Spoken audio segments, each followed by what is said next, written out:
আমার ছোট্ট সময়ের কথা। আজকে আমি মুরগি রান্না, ছোটবেলা আমার মা যখন মুরগি রান্তো তখন আলুটা খুব বাড়াইয়ে দিত। তখন বুঝতাম না যে কেন এত আলু বাড়াইয়ে দেয়। মা মাংসটা আমাদের দিত আর আলুটা মা খাইতো। তখন ভাবতাম না যে মা এত আলু কেন নেয়। মার দ্বারা বলতাম মা এত আলু কে দিছু। মা কইতে আলুটা আমার দ্বারা খাইতে খুব ভালো লাগে। তা আজকে আমি কিন্তু মুরগি রান্ধি, তখন ওই কথাটা আমার মনে পড়ছে। আমি আজকে আলুটা বাড়াই দেবো, কারণ আমার সন্তানকে আমি মাংসটা দিই আর আমি আলুটা খাই। কারণ মারা সবসময় খারাপটা একটু খায়, বাচ্চাদের ভালোটা খাওয়ায়। মার চিন্তা থাকে সন্তান কিভাবে ভালো থাকবে, ভালো খাবে, এই আর কি। তো এর জন্য আমার কথাটা মনে পড়ার কারণ হয়েছে একটাই, আজকে আমার মা অসুস্থ, আমার মার শরীর ভালো না। তো আপনারা আমার মাকে দোয়া করবেন সবাই। আমিও আপনাদের মা বাবাকে দোয়া করি, আপনিও আমার মাকে দোয়া করবেন।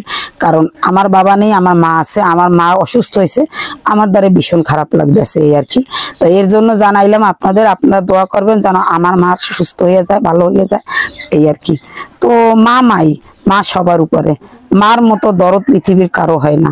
যেভাবে আমার মা, আপনার মা, সবার মাই। মার জায়গাটা কেউ দখল করতে পারে না।